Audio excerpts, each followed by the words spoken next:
자, 오늘 본문을 보면 다윗이 저녁에 뜬금없이 일어나 가지고 왕궁 옥상에를 올라가요. 밤에, 야심한 밤이지요. 옥상에 올라가서 왕궁 위에서 이렇게 거닐다 보니까 저 밑에 뭐 물소리가 나고 웬 여인이 목욕을 하고 있습니다. 요즘 같으면 집 안에 샤워 시설이 있고 하니까 이런 일이 없을 텐데, 뭐 당시에 샤워기도 없고 뭐 목욕할 수 있는 시간, 사람 없는 시간이겠죠. 한적한 시간에 아마도 이 우리아의 아내 밧세바가 목욕을 하고 있었어요. 그걸 보고 그냥 지나갔으면 되는데 다윗이 그렇지 못했습니다. 그 왜 그러지 못했을까? 여유로워지기 때문에. 여유로워지기 때문에. 오늘 우리가 다윗을 살펴보면 다윗이 지금 왕권이 안정이 됐습니다. 전쟁은 계속 하고 있어요. 주변의 부족들과 땅 뺏기 전쟁이 아니고 그들이 더 이상 침략하지 못하도록 막는 겁니다. 그래서 국경을 다 방비하고 이런 일들을 하고 있으니까 왕권이 든든해졌습니다. 주변 나라들이 꼼짝 못합니다. 다윗이라는 이름만 들려도 두려워하고 떨어요. 사울에게 쫓기던 다윗은 어땠냐면 힘이 없었잖아요.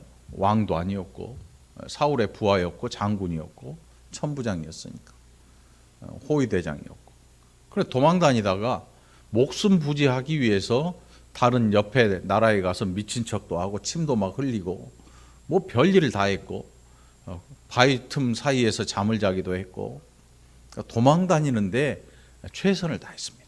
도망 다니는데. 그래도 사울을 죽이지 않았어요.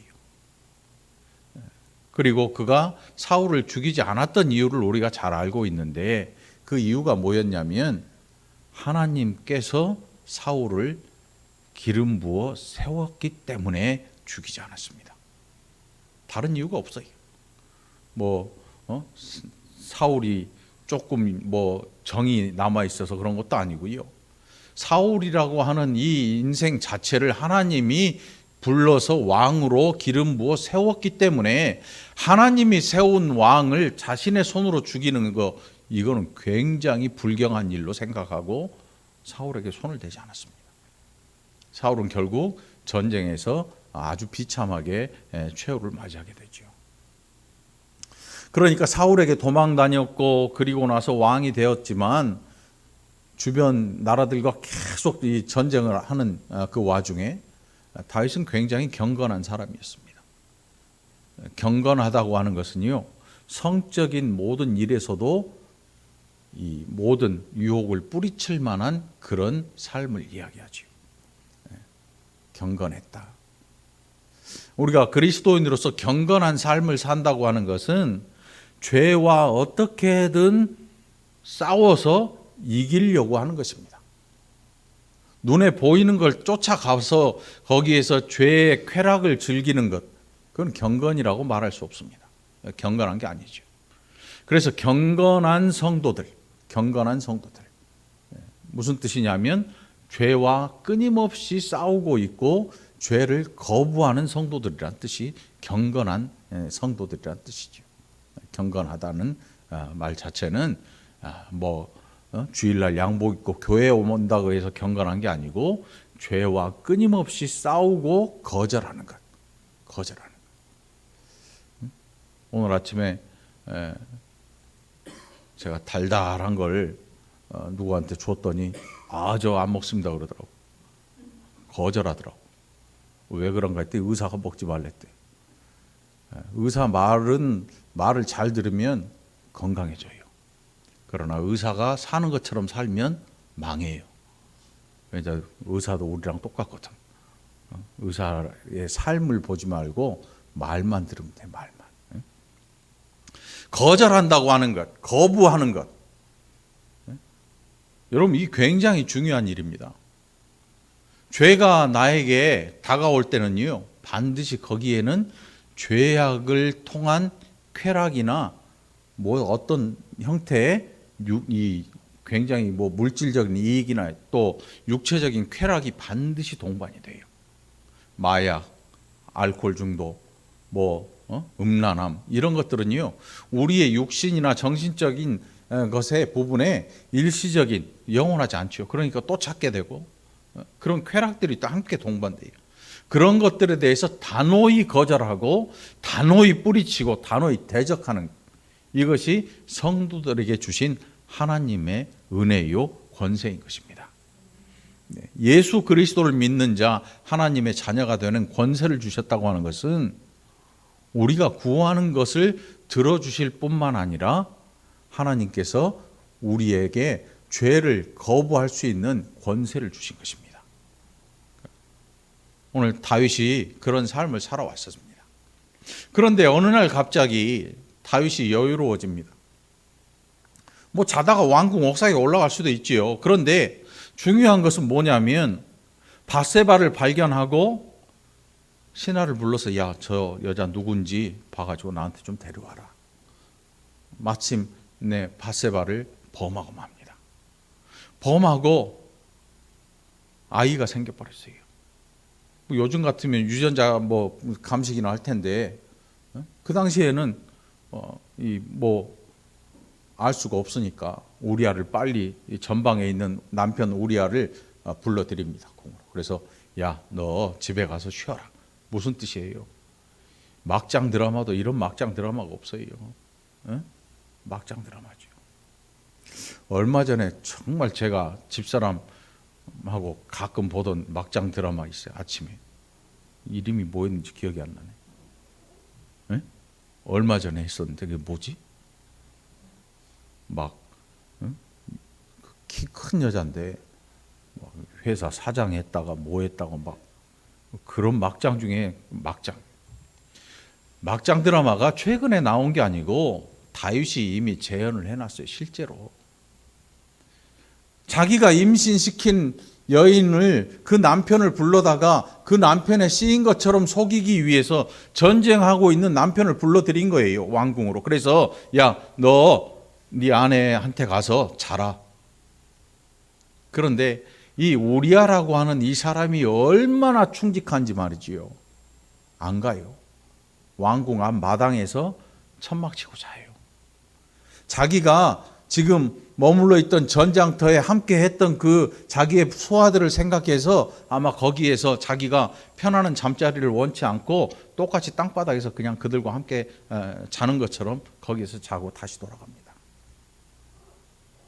그리고 오늘 우리가 봉독한 본문에 비극이 기록됐습니다. 다윗의 머릿속에 당장 떠오르는 게 뭐냐면 죽여야겠다. 여러분, 사람이 사람을 죽인다고 하는 게 쉬운 일 아니에요. 쉬운 일이 아니에요. 제가 이 교회 대야동에서 이전에 와가지고 저 남촌동에 가서 남전도에 다 가서 닭 잡아먹은 적이 있어요. 오리하고 닭 잡아먹고 오리발 낸 거지요. 닭을 잡아먹었어요. 제가 거기에 닭 잡을 사람이 없었어. 그 항고사님네 밭이었거든요. 거기에 닭장이 있는데 그 있는 닭을 다 잡아먹으라고 그러더라고. 남전도 애들 다 갔는데 닭 잡을 사람이 없는 거예요. 누가 잡을 것 같아? 백정태 집사님이? 못 잡지. 그때 송병환 집사님 있었는데 못 잡아요. 누가 잡아? 가자고 한 내가 잡아야지. 제가 머리털 나고 처음으로 어떤 살아있는 거를 잡아서 죽였어요. 그것도 한두 마리도 아니고 8마리인가 9마리인가. 맛이 없더라고. 그거 잡아서 죽이는데 다른 사람들은 맛있다고 쩝쩝대고 막 먹는데 손에 느껴졌던 그 느낌 때문에 먹을 수가 없더라고. 먹을 수가 없어. 침 흘리지 마. 그 제가 이 생명을 해야 한다고 하는 게 이 보통 일이 아니구나. 우리가 지금 얼만큼 이 생명을 경시하는 데 중독되어 있냐면 영화가, 드라마가 우리를 그렇게 만들어가요. 생명을 경시하는 거예요. 예? 막 쏴 죽이잖아요. 영화도 잔인의 극치를 넘어요. 옛날에는 총 탕 쏘면 으악 하고 죽으면서 막 뭐 유언도 남기고 그랬잖아요. 그 말할 정신이 어디서 아파 죽겠는데 그거 다 영화니까. 요즘 영화는 아주 잔인하게 머리에다가 막 총질을 해대. 피도 막 팍팍 튀어요. 무시무시해요. 말할 틈도 없고 억소리도 안 나요. 수도 없이 쏴 죽여요. 주인공이 그래. 착한 사람이라는. 근데 착한 사람이 아니지. 뭐 안 죽으려고 한다지만 영화가 우리로 하여금 생명에 대한 경외심을 사라지게 만들어요. 사회 전반에는 뭐 묻지마 살인이 뭐 수도 없이 발생하고, 자고 일어나서 뉴스를 틀기 싫고 보기도 싫을 만큼 뭐 살인 사건들이 즐비하고, 뭐 강도 뭐 아무튼 수도 없는 사건들이 즐비하게 일어나요. 다윗이 자기 집에 가서 잠 안 잔 이유로 자기의 정말 그 충성스러운 장군 햇사람 우리야를 여러분 죽이려고 생각했다는 그 자체만으로도 이 사람은 말도 못할 죄를 짓는 거예요. 말도 못할 죄를 짓는 거야. 예수님께서 마음의 음욕을 품는 자마다 이미 음행하였다 말씀하잖아요. 사람을 죽이고 싶은 생각을 가지고 있고 실제로 그것을 마음에 실행하기 위해서 준비하고 그것을 하는 거, 마음 속에 있는 것도 여러분 죄라는 사실을 알아야 돼요. 음란한 것뿐만 아니고 다른 사람에 대해서 악한 생각을 가지고 그것을 실행할 준비를 하는 것, 계획을 세우는 것, 그게 얼마나 무서운 죄인지. 그런데 이 무서운 죄를 다윗이 서슴없이 행합니다. 얼마나 무서운 죄를 행하냐면 우리아에게 자기가 쓴 편지를 들려보냅니다. 자기 죽이라는 편지를 자기 손으로 들고 가서 줘요. 아마 열어봤으면 안 갔겠죠. 그런데 왕이 주는 거니까 철석같이 믿고 요압 대장군 요압한테 갖다 줍니다. 요압이 이렇게 보더니 그 다음날 우리아를 전쟁 한복판에 누가 봐도 말도 안 되는 성벽 밑에 보내요. 죽어요. 죽어. 왜 이렇게 했냐면 괜찮을 줄 알았어요, 여러분. 다윗이 우리아 이 정도 죽여도 괜찮을 줄 알았거든요. 밧세바 범에서 자기 아내로 삼아도 지금 아이를 잉태했는데 우리아 죽여버리면 아무도 모르고 끝날 줄 알았어요. 그리고 밧세바 자기가 왕이니까 남편 죽었으니까 자기 아내로 삼으면 별일 없을 줄 알았어요. 다윗만 그럴까요? 아니죠. 우리도 그래요. 우리가 마음속으로 죄를 정하고 죄를 행하고 어떤 대상에 대해서 악한 감정을 품고 이것을 입 밖으로 드러내고 손으로 직접 그것을 행하고 요압을 통해서 죽였다고 해도 그 죽이는 장본인이 누구냐면 다윗이 죽인 거예요. 다윗이 죽인 거예요. 요즘 그런 거 많잖아요. 자기가 시켜놓고 나 몰라요. 기억 안 나요. 하나님 앞에서는 그런 게 없어요. 그래서 성도들은 경건해야 돼요. 경건의 연습이 필요한 이유가 바로 여기 있는 거예요. 마음속에 막 사람에 대한 어떤 악한 감정들이 막 치솟아 오를 때 여러분 그때 인내하고 참고 기도하고 용서하고 사랑할 준비를 해야 돼. 우리의 인격을 항상 안에서 막 폭발하는 용암 같은 그런 것들이 죄악의 용암이 막 끌어올라요. 싸울 때 보면 여지없이 드러나죠. 막 교회 기도하고 막 찬송할 때 눈물을 흘려 기도하던 사람들이 교회 안에서 서로 싸울 때 보면요, 온갖 욕짓거리에 막 주먹 다툼하고 멱살 잡고 뭐 별별 난리가 다 납니다. 무서워요. 무섭다니까 실제로. 여러분들 중에 저 멱살 안 잡을 것 같잖아요.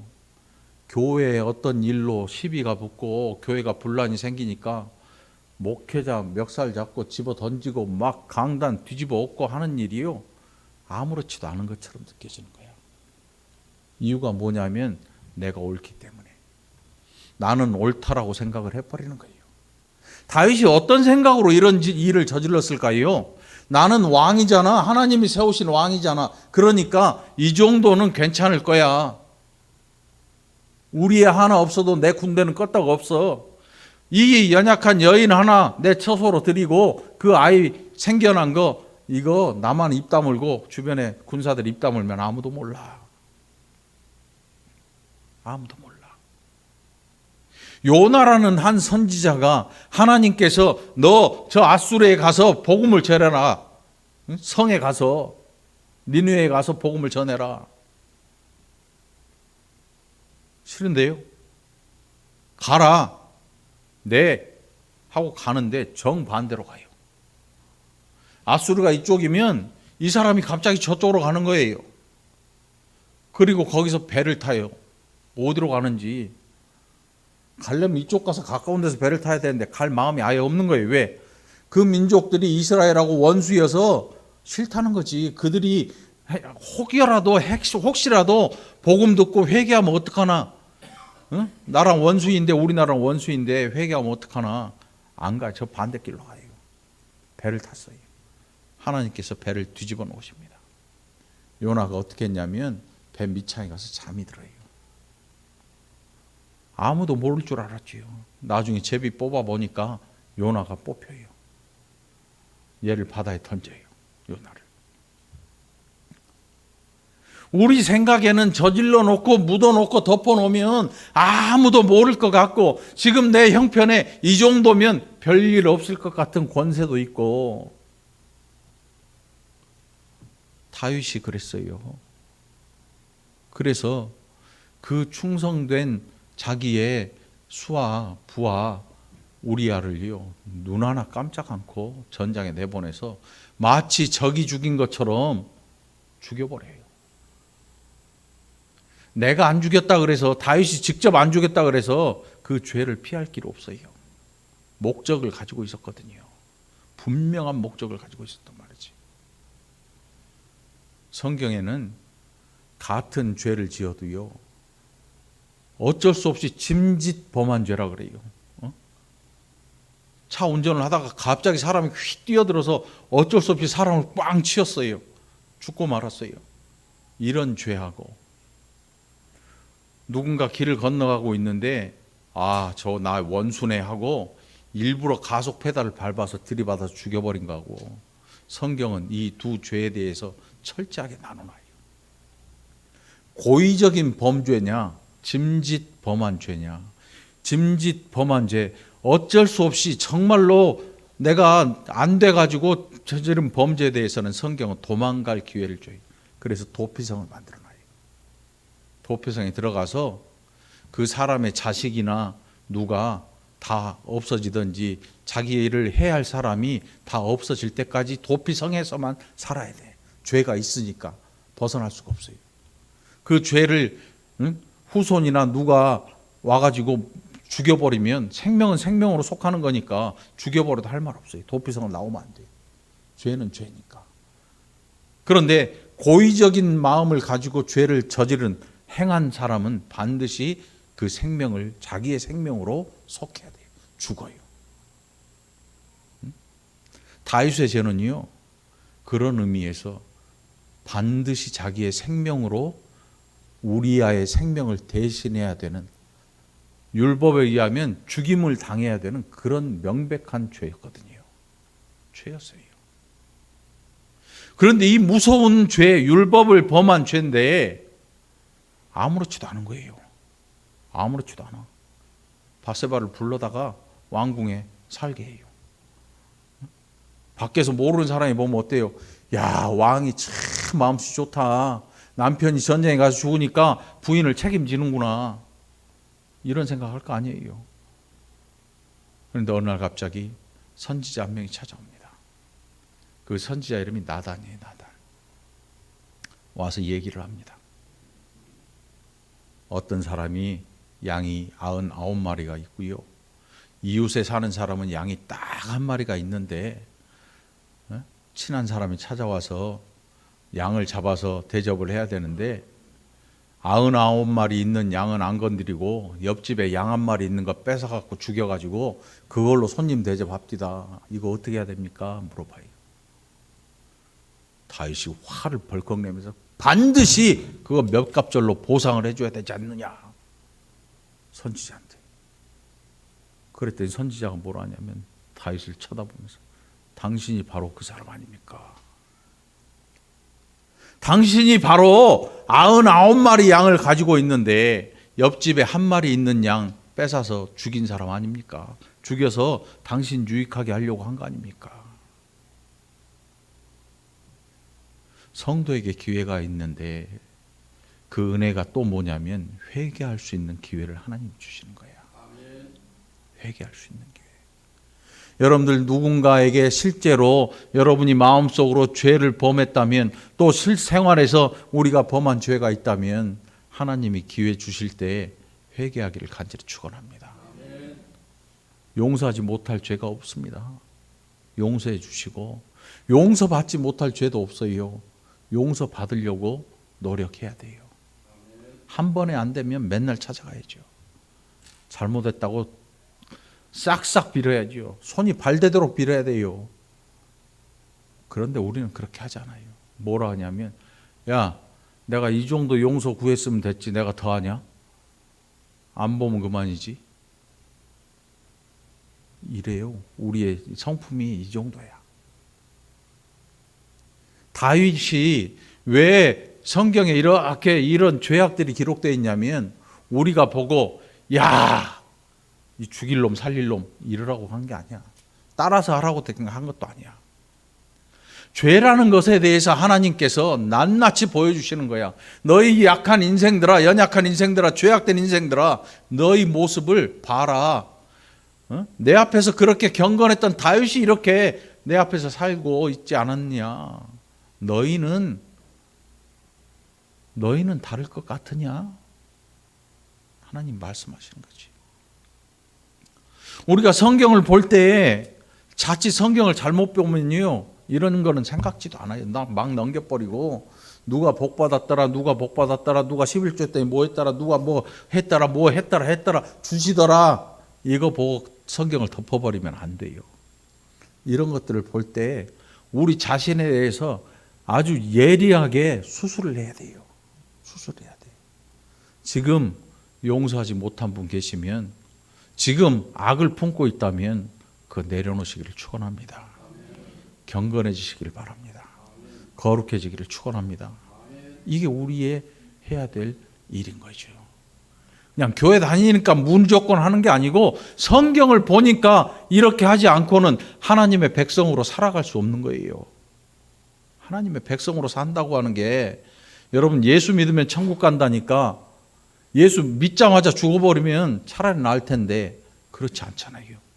예수 믿고 오랜 시간을 하나님 앞에서 살아야 되는데 그러면 어떻게 살 것인가의 문제가 늘 우리 앞에 남아 있어야 되는 거예요. 남아 있어야 되는 거예요. 성경을 자기 마음대로 해석해 가지고 나는 이게 너무 좋아, 그러면 안 돼. 성경은 다 봐야 돼.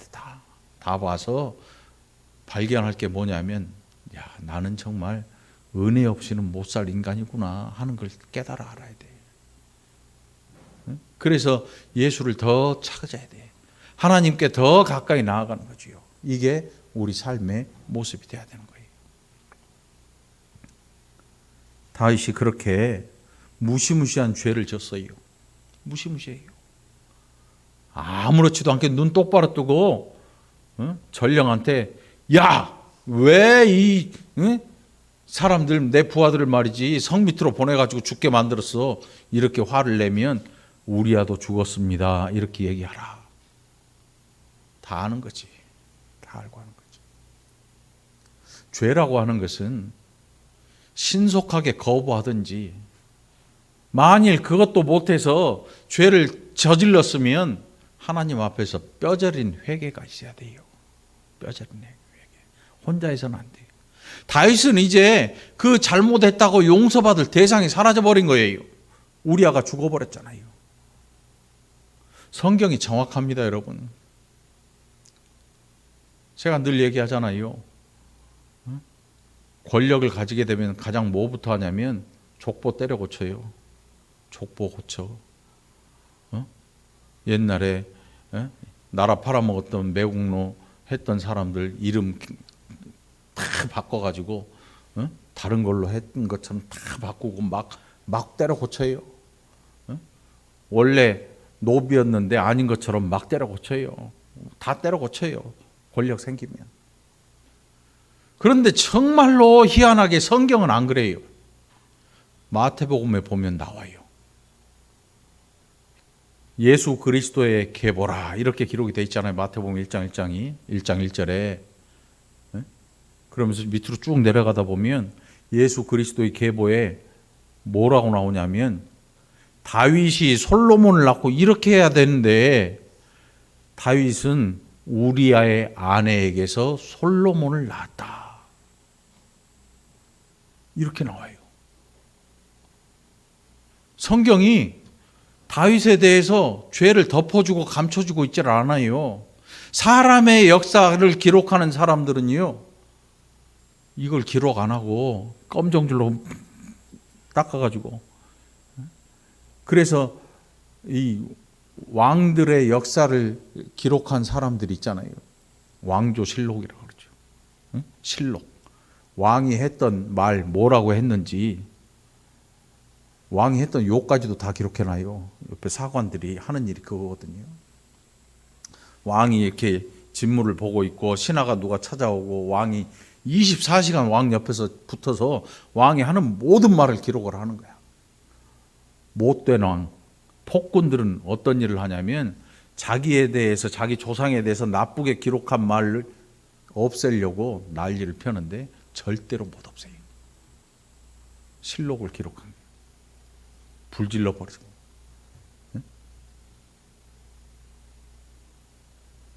연산대군, 연산군이라고 그러죠. 광해군, 이런 사람들 조상에 대해서 누가 기록했던 그것 때문에 사람들을 수두룩 죽여버려요.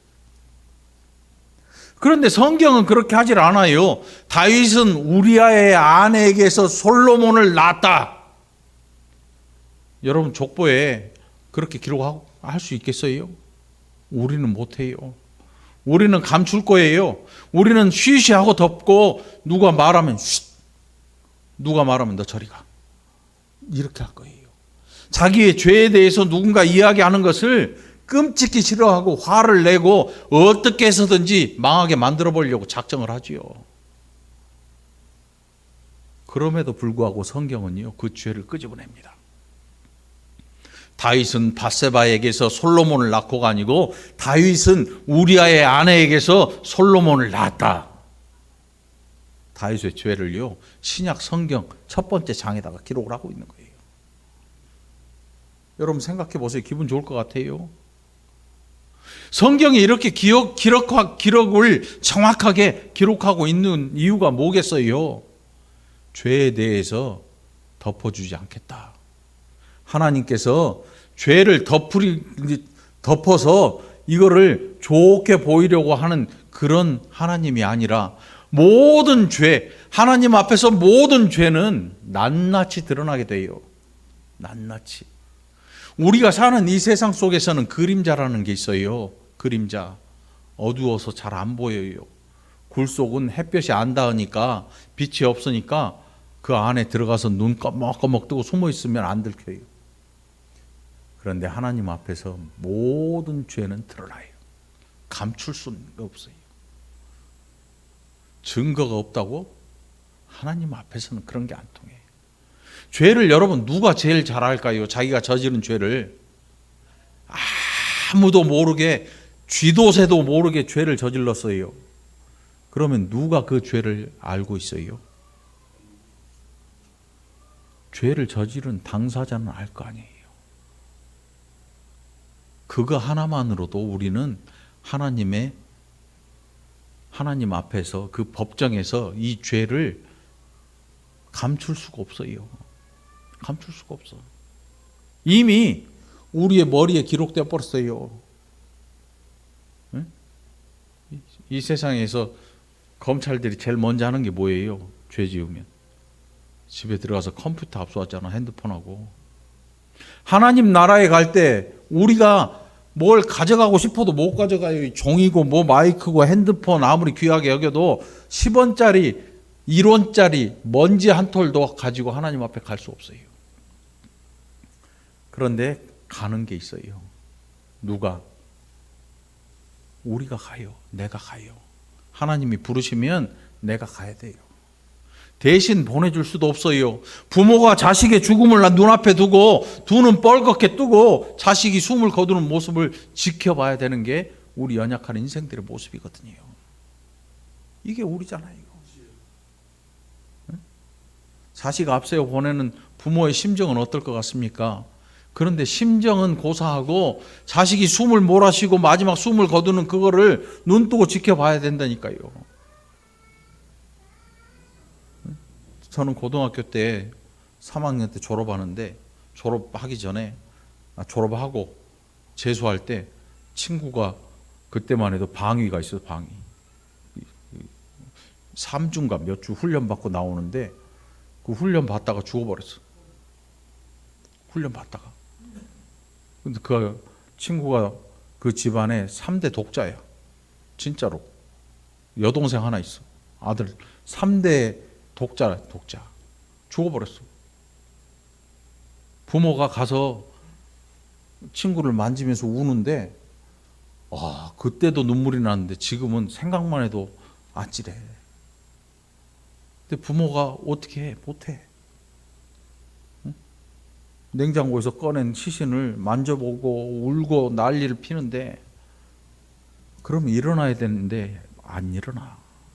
우리의 연약함이 거기서 끝나. 해줄 수 있는 게 눈물밖에 없고 소리 지르는 것밖에 없고 이거 누가 이랬냐 뭐 아무리 따지고 때린 사람 잡으면 뭐 할 거고 이제 어떻게 할 거냐고. 이게 우리의 한계인데. 응? 자, 죽었어요. 부모도 못 말려요. 본인은 더 못 말려요. 아무도 못 말려요. 하나님께서 우리 영혼을 부르셔요. 우리를 부르셔요. 부르시면 가야 되는데 뭘 가지고 가겠냐. 우리가 가지고 갈 게 뭐 있어요? 땅에서 살았던 모든 것들 그 영혼에 다 담겨 있지요. 정말로 감사하게도 우리는 예수 그리스도의 피가 우리의 모든 죄, 과거로부터 현재와 미래까지의 모든 죄를 덮어버리셔요. 용서는 받되 책임은 져야 돼. 책임은 져야 돼. 하나님께서 다윗에게 이 죄의 책임을 물으셔요. 나단 선지자를 보내어서 다윗에게 이야기를 하니까 다윗이 몇 날 밤을 엉엉 울고 회개합니다.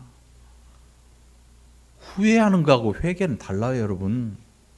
후회하는 거는 아이고 그때 팔 걸. 여러분 증권 막 오를 때 사람들이요 욕심이 나면 어쩌냐면 좀 이따 팔아야지. 그래 더 오르면. 근데 요즘 보니까 뭐 난리가 아니더만. 그러면 어떤 생각하냐면 그때 팔 걸. 후회. 이건 후회야. 후회. 에? 해야 될 일을 안 하고 넘겨버려서 후회하고 속상해. 회개라고 하는 것은 후회가 아니야. 아이고 그때 그러지 말걸. 이게 아니고 이제는 다른 길을 가겠다고 선언하고 돌아서 버리는 게 회개예요. 회개는 가던 길을 완전히 새로운 길로 바꾸는 거예요. 뭐 어떤 분들은 돌아선다 뭐 이렇게 얘기하는데 죄에서 돌아선다는 얘기니까 뭐 비슷하긴 하지만 완전히 새로운 길로 들어서는 거지. 회개는. 우리가 회개할 때 완전히 새로운 길로 우리의 인생이 들어서는 거야. 또 연약하기 때문에 가다가 또 바뀌겠죠. 그럴 수 있겠죠. 다윗이 대성통곡을 하고 눈물을 펑펑 흘리고 아이가 그때 낳은 아이가 죽어요. 그 일로 하나님이 그 아이를 걷어버리세요. 생명을 걷어가셔요. 부정한 아이죠. 메시아가 탄생해야 될 계보인데 하나님이 정리해 버리셔요. 그런데 은혜로 솔로몬을 통해서 그리스도의 계보를 이어가셔요. 그 태가 누구의 태냐면 우리의 아내 바세바의 태야. 그 여인을 불쌍히 여기실 뿐만 아니고, 그래 너희 죄 많은 인생들아, 너희가 내 일을 아무리 방해하고 아무리 죄로 난리를 펴도 나 여호와의 계획은 반드시 내가 이룬다 보여주시는 거예요. 성경에 이런 죄악된 계보가 기록되어 있는데 어떻게 하나님의 일에 이런 죄악된 일이 개입될 수 있습니까? 죄인을 구원하는 하나님의 계획에는요, 죄인들이 아무리 악한 일로 하나님의 일을 방해하고 막으려고 해도, 악한 권세들이 이 일을 어떻게든 뒤집어 보려고 해도 하나님은 반드시 이루어 내신다는 걸 보여주고 있는 거예요. 보여주고 있어요. 그러니까 여러분들 하나님 앞에서 겸손하고 경건하게 살게 되기를 간절히 축원합니다. 이게 우리의 모습이 되어야 되는 거예요. 바세바가 그 우리아의 죽음을 들어요. 그래서 밤새 울어요. 밤새 엉엉 울어요. 그 장례 끝나고 다윗이 바세바를 데리고 옵니다. 요때까지만 해도 하나도 모르는 줄 알았어. 안 들키고 끝나는 줄 알았어. 네? 그런데 그렇지 않잖아요. 하나님이 아셔요. 낱낱이 아시지요. 내가 알고 있는 것보다 더 환히 아시고 내 마음속에 품었던 죄악까지도 낱낱이 드러나게 하시는 거죠. 네? 여러분 막장 드라마 좋아하시지요? 유난히 좋아하대. 막장으로 가면 갈수록 좋아해. 입에서는 아이고 저 죽일년 막 욕 나와. 저 때려 죽일 놈. 원래 막장 드라마는 사람의 감정을 끌어내는 거잖아. 네? 우리의 그나마 티끌만큼 남은 이 감정들을 끌어내가지고 죽일년 살릴년 하고 막 하고. 옛날에는 제가 어렸을 때 여로라는 그 드라마가 있었잖아요. 국민 드라마. 연겁다 이런 거. 네? 그 드라마 거기서 일본 순사로 나왔던 사람은 길에 가면 돌 맞았대 진짜로. 네? 막 사람들이 감정이입이 돼가지고 막 나쁜 놈 해가지고 막 실제로 그 수사반장의 이계인이라는 그 사람 있잖아요. 인상이 좀 그렇잖아.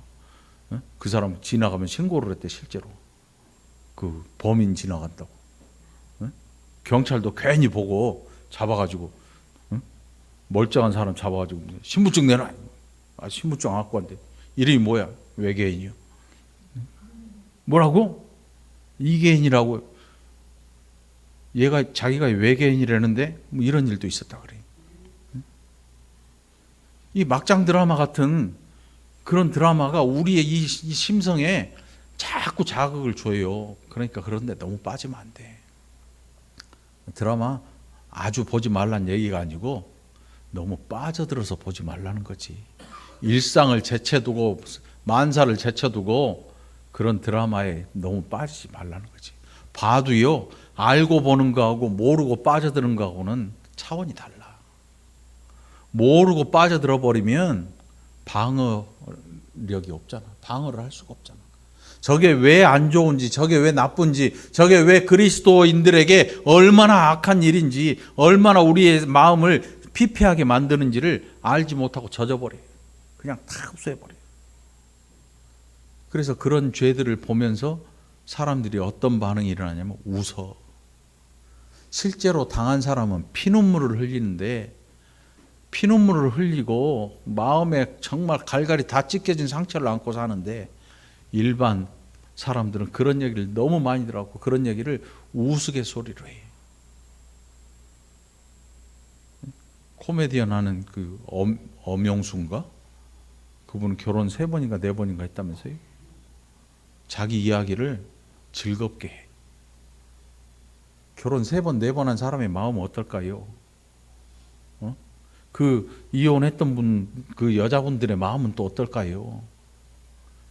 그런데 사람들이 그런 얘기를 웃음으로 넘겨. 그러니까 사회에서 그런 일 정도야 뭐 웃을 일 정도로 여겨버리는 거지. 상대방의 마음을 헤아려 보고 싶은 생각조차도 안 해. 별일 아니네요. 이렇게 넘어가려고 그래요. 그런데 막상 당한 그 인생에게는 그 일이요, 죽음보다 힘든 일이 될 수도 있어요. 얼마나 아팠을까? 여러분들 한번 생각을 해보세요. 알고 보면 그런 일들이 좋은 게 아니라는 것. 그런 드라마나 그런 것들에 젖어서 빠져드는 게 결단코 좋은 게 아니라는 것을 금방 깨달아 알 수 있어요. 바세바가 엉엉 소리를 내서 울어요. 그리고 왕의 아내가 돼요. 그래서 11장 27절에 한번 보시기 바라요. 그 장례를 마침에 다윗이 사람을 보내 그를 왕궁으로 데려오니 그가 그의 아내가 되어 그에게 아들을 낳으니라. 그 죄의 아이가 태어난 거예요. 시간이 한 10여 개월 지나간 거죠. 그런데 중요한 것은 하나님이 성경에 뭐라고 기록하셨느냐? 뭐라고 해요? 그 일이 덮어졌더라 이게 아니잖아요. 뭐라고 기록되어 있어요? 함께 읽어보세요. 시작.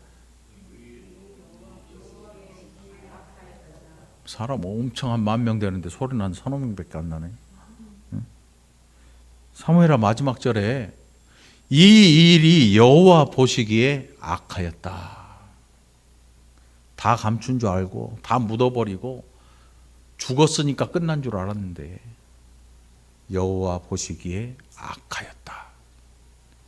율법에 의거하면 죽어야 되는 죄예요. 그런데 하나님이 살려주셔요. 살려주셔. 기회를 주신 거죠. 우리에게 하나님이 엄청난 기회를 주셔요. 엄청난 기회를 주셔요.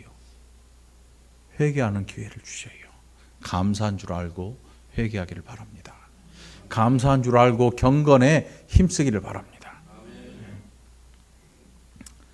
자, 좀 날씨는 좋은데 죄에 대한 이야기를 하니까 좀 우울해지려고 하네. 죄는 죄에 빠지면 우울해질 수밖에 없죠. 그런데 우리에게 예수가 있어요. 우리에게 예수 그리스도의 보혈이 있기에 오늘 우리가 이렇게 죄를 이야기하지만 죄의 짐을 지고 있는 게 아니고 죄에서 자유함을 얻게 된 거예요.